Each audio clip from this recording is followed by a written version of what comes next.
अभी एक खबर निकल कर आई थी बेंजामिन नेतन्याहू के लिए, वो हमने खबर दिखाई थी कि सीरियस कंडीशन बनी हुई है।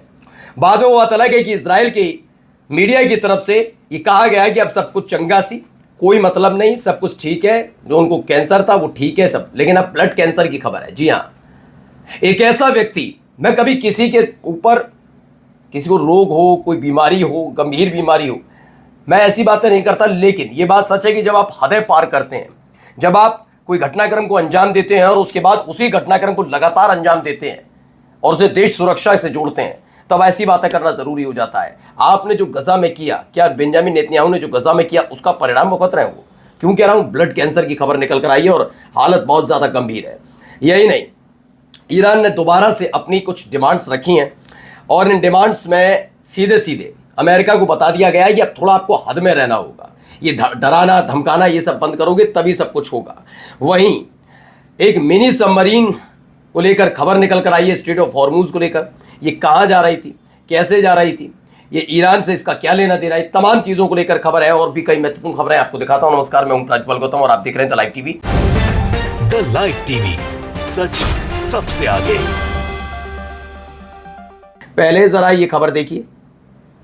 Israeli prime minister Benjamin Netanyahu is reportedly facing a serious health condition with blood cancer said to have been diagnosed recently. Further official details are awaited.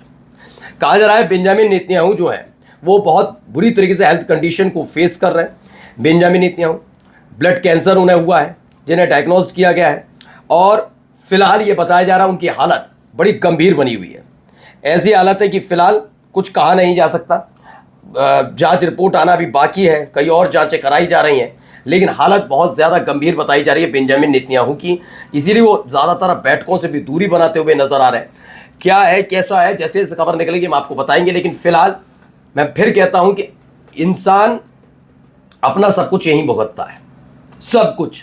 मैं ये सिर्फ मत सोचिए गजा के बच्चों के बारे में, मत सोचिए, मत सोचिए वहां की महिलाओं के बारे में, किसी के बारे में नहीं सोचिए, मत सोचिए लेबनान के बारे में, ईरान की उन 168 बच्चियों के बारे में मत सोचिए, लेकिन जिस देश का ये राष्ट्र प्रमुख रहे, है ना, वहीं के लोग, उन्हीं के देश के लोग सेना में भर्ती होते हैं, गजा में जाके मारे जाते हैं, लेबनान में मारे जा रहे हैं। इस आदमी को फर्क नहीं पड़ता, ये अपने परिवार को सुरक्षित रखता है, ये आदमी अपने आप को सुरक्षित रखता है, तो उसकी जवाबदेही कम से कम ऊपर वाला तो मांगेगा ना, कुछ तो है, ठीक है, नैतिकता थोड़ी तो होनी चाहिए। अब आगे देखिए, ईरान ने एक नई डिमांड रख दी है, भविष्य के हमलों से सुरक्षा की गारंटी अमेरिका दे कि आगे से कोई हमला नहीं किया जाएगा। आसपास के इलाकों से अमेरिकी सेनाओं की वापसी, यानी ये मिडिल ईस्ट खाली करना होगा। नौसेना प्रतिबंध हटाना, जो स्ट्रेट ऑफ हॉर्मूज के बाहर जो नेवल ब्लॉकेट कर रखा है वो हटाना होगा। प्रतिबंधित ईरानी फंड्स को आज़ाद करना, जो ईरान के फंड्स आ रहे हैं जिन्हें आपने रोक रखा है उसको आपको देना होगा, रिलीज करना होगा, ऐसे तो नहीं चल पाएगा। युद्ध का मुआवजा, जो नुकसान इजराइल और अमेरिका ने ईरान पर हमला किया जिसकी वजह से तबाही हुई, उसका तो पलटवार किया ना ईरान ने, उसका पूरा मुआवजा कंपनसेट करिए।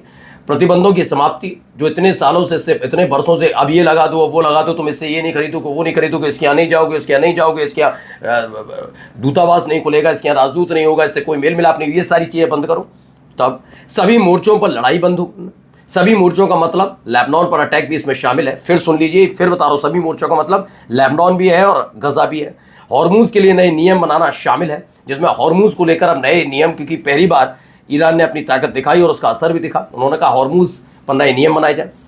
वही खबर है, Iran has deployed its Ghadir class mini submarine across the strait of Hormuz and the Persian Gulf. These small hard to detect submarines can fire fast Hoot torpedoes making them a serious threat to enemies. अब एक नई तरह की अपनी गादिर class mini submarine उतार दी है और ये मानी जा रही है, ये मत समझिएगा कि ईरान से बाहर के क्षेत्र में नहीं, ये स्ट्रेट ऑफ हॉर्मूज में नीचे नीचे घूम रही है और ये बाकी जो सबमरीन्स हैं उनके मुकाबले तेज रफ्तार से टॉर्पीडो दागने में सक्षम है। तो ये खबर भी निकल कर आई, यानी एक नई मुसीबत समंदर के अंदर अमेरिका की बढ़ गई है। और अगली खबर देखिए, ये लगातार एक तस्वीर वीडियो में तो जारी की गई है, उसको लेकर पहले देखिए।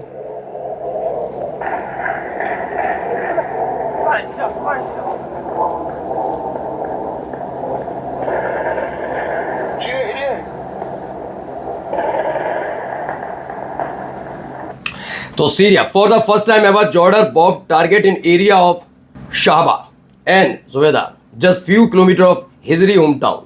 अब आप देख रहे हैं यहां नया Israel back drug lords are having a blast tonight.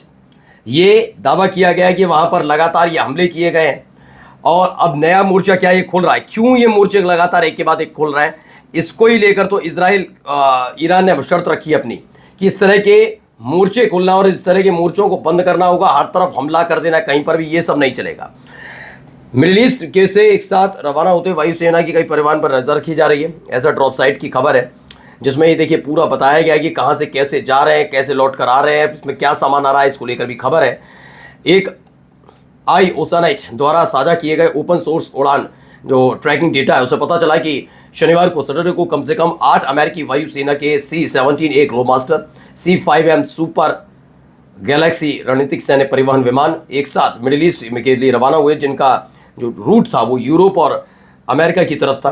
In planes जिनके कॉल साइन RCH और मूज हैं, इनका इस्तेमाल सैनिकों, उपकरणों और आपूर्ति को लंबी दूरी तक ले जाने के लिए किया जाता है। यानी कुछ बड़ा करने की प्लानिंग क्या की जा रही है, ये सवाल उठ रहा है। अब आइए एक और खबर ये निकल कर आई ईरान को लेकर।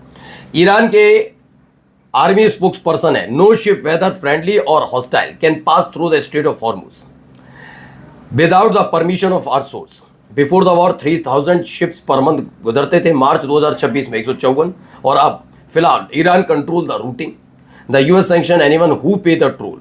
अब इन सब के बीच कहा जा रहा है, ईरान ने कह दिया है कि कोई भी, चाहे वो हमारा दोस्त हो या हमारा दुश्मन, किसी भी तरह का कोई भी शिप स्ट्रेट ऑफ हॉर्मुज में से नहीं गुजरेगा बिना IRGC के अनुमति के, बिना अनुमति के नहीं गुजरेगा। अब ये 2 तस्वीरें भी देखिए,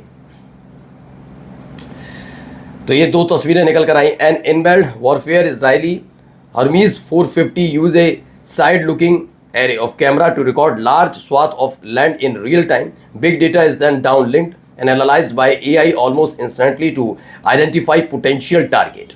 तो इजराइल के हर्मीज 450 जो यूज़ किया जाता है अमूमन इजराइल की तरफ से, उसे मार गिराने का दावा हिजबुल्लाह की तरफ से। एक स्प्रिट एयरलाइंस है, says it's going out of business after 34 years and is ending operation immediately. Try. तो ये बंद हो गया। Trump is winning so much. He is imposed war on Iran made an entire airliners company shut down. एक एक करके कई कंपनियां बंद हो रही हैं। जिस तरह से तेल के दामों में इजाफा, तमाम चीज़ें, 34 साल तक इसने बिजनेस किया, अच्छा बिजनेस किया, स्प्रिट जो था बिजनेस अच्छा था, और अब ये बंद हो गई है। कह दिया है कि अब हम ज़्यादा बिजनेस नहीं, मतलब हम अपनी उड़ानें नहीं सुचारू रूप से रख पाएंगे। अब ये वीडियो देखिए, इजराइल का देखिए, इजराइल की हरकत है इजराइलियों की। अमेरिकन चर्च पे जाके क्या कर रहा है देखिए।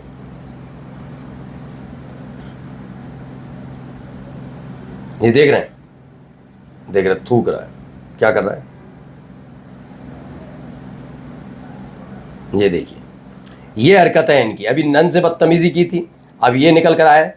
इजराइलियों की यही हरकत है। अब यरूशलेम में अमेरिकन चर्च के बाहर भी ये हरकत की गई है, और यही अमेरिकन का साथ कौन देता है? कौन देता है? अमेरिका। ये सॉरी, इजराइलियों को साथ कौन दे रहा है? अमेरिका। अमेरिका में कौन है? क्रिश्चियन। ट्रम्प कौन है? क्रिश्चियन। उन्हें अपने ही धर्म से किसी को फर्क ना पड़े। पोप को ना छोड़ा उस आदमी ने, तो उससे क्या ही उम्मीद की जाए। आप देखिए एक और वीडियो।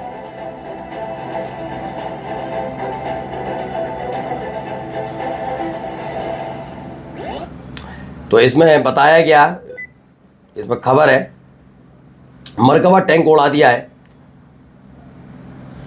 पहली बार हिजबुल्लाह ने FPV ड्रोन से IDF के मरकवा MK4 टैंक को नष्ट कर दिया। हिजबुल्लाह का एक FPV ड्रोन सीधे ड्रोन रोधी पिंजर में घुसा, जिसे गोला बारूद के फटने से नहीं रोका जा सका, और टैंक के नष्ट होने की पूरी संभावना है। पूरा बर्बाद हो गया टैंक। एक और खबर निकली, ये देखिए, अब ये तस्वीर निकल गई। The Pentagon announced Friday it plans to pull 5,000 troops out of Germany as a rift widens between Europe and US President Donald Trump on the war in Iran. तो ईरान युद्ध को लेकर जर्मन चांसलर और Trump के बीच विवाद बढ़ गया है। ट्रंप ने जर्मनी से अपने 5,000 सैनिक वापस बुला लिए। कदम ट्रंप और जर्मन चांसलर मर्ज के बीच ईरान युद्ध को लेकर हुए तनाव के बाद बताया जा रहा है।